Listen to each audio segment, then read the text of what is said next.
Pag ang lolo mo ay nakapag-experience ng pambubugbog sa digmaan, maaaring mamana mo ang fear niya or ang trauma niya. Speaking in tongues could mean danger, and speaking in English equals to survival.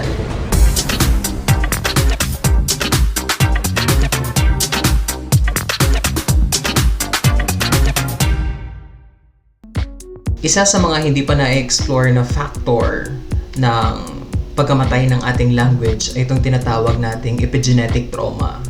So according sa neuroscience, ang epigenetic trauma ay mga naipapamana nating fear from generation to another generation. Pag ang lolo mo ay nakapag-experience ng severe famine, nakapag-experience ng pambubugbog sa digmaan, ng colonization, ng diaspora, maaaring mamana mo ito ang fear niya or ang trauma niya. Sa language na konteksto, kapag ang lola mo ay napahiya sa loob ng classroom, napagalitan, napagmulta, minura, because nag-dialect sa loob ng classroom, at paulit-ulit itong nangyayari sa kanya, ang fear na yon ay maaaring mapamana at mapasa from generation to another generation. Kasi kapag nakapag-experience tayo ng fear, nakakapag-release ito ng cortisol sa ating brain. So kapag ang cortisol ay nakapag-induce ng stress sa atin, it rewires our brain. At kapag nagbago ang ating utak from chronic stress na napagdaanan natin, it could be passed on from generation to another generation through our genes.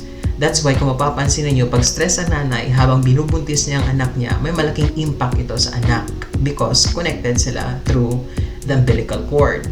Pag ang nanay ay may mataas na cortisol level during her pregnancy, maaring mataas din ang cortisol level ng bata sa loob ng tiyan. May impact din yun sa bata. Minsan nagtatanong tayo or napapatanong tayo, bakit parang ayaw kong gamitin yung local languages ko? Siguro nahihiya lang akong gamitin. Hindi yan because sa kahihiyan lamang.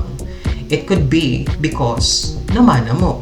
Bakit sa Philippines, ang dami sa atin ang meron pa rin mindset na kapag magaling ka mag-English, intelligent. Kapag fluent ka mag-English, matalino ka. Kapag magaling ka mag-Taglish, wow, ang galing. Pero kapag Bisaya naman ang ginagamit mo, pag local dialect naman ang ginagamit mo, parang bastos. Kahit pa nag-English ka, but nandoon pa rin yung Bisaya nuances mo, parang sasabihin pa rin nila na parang bastos mo. Kasi kung babalikan natin, during 1900s, na-colonize tayo ng Amerika. Filipino classroom, Filipino students, pero American teachers. Filipino classrooms, Filipino students, pero English language. At kapag English ang ginagamit mo, itatag nila ang language na yan or itatag ka nila as sibilisado, civilized, matalino, magaling. Pero kapag gumamit ka naman ng native dialects mo, native languages mo, pwede ka nilang i-label as barbaric, pwede ka nilang i-label as backward, pwede ka nilang i-label as pangbukid. So, it's not an accident actually. It's a systematic cultural erasure. Ang trauma natin, from one generation to another generation, ay hindi yan sumisigaw. Tahimik lang yan na nakatago sa sarili natin. Because in order for us to survive as human, we don't have to deal with our trauma every single day. Kasi pag i-deal natin yung trauma natin every single day, mahirapan tayo mag-survive. So in order for us na mabuhay, na mapayapa, ipasok natin ang trauma natin sa box at itago natin. Diba? We don't have to deal with that trauma, kaya hindi na-resolve. So kung ang ancestors natin ay ashamed or nahihiya na gumamit ng local dialects natin, their brains adapted, their nervous system changes, their nervous system learned that speaking in tongues could mean danger and speaking in English equals to survival. Kasi yan naman talaga ang punto ng buhay natin. Gusto lang natin mag-survive. So if you perceive something as a threat, iiwasan mo yon.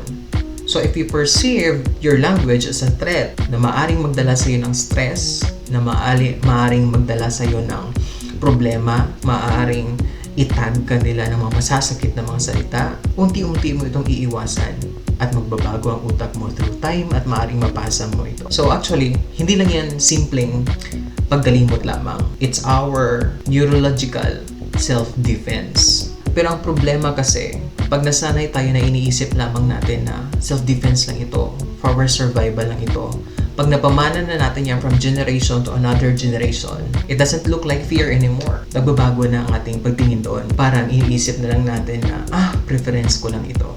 comfortable lang ako mag-English, confident lang ako mag-Taglish. But peel back the layers, what you'll see is not comfort at all. What you'll see is intergenerational disassociation. Yan ang tinatawag nating epigenetic trauma. Ayon pa nga, wounds so deep, they bypass our memory and it lived in our cells at napapasa at napapamana natin yan from generation to another generation.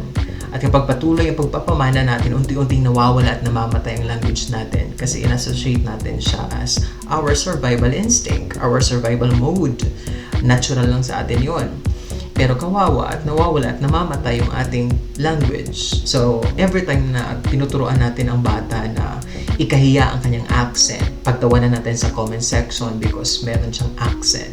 Every time na tinatanggal natin ang Filipino o yung sarili nating language sa syllabus natin, tinatanggal natin ang ating local dialect sa ating curriculum. Every time na sinasilence or pinapatahimik natin ang ating dialects in favor of a more smart languages, another scar gets passed on. Sana matigil na ang ganitong sistema.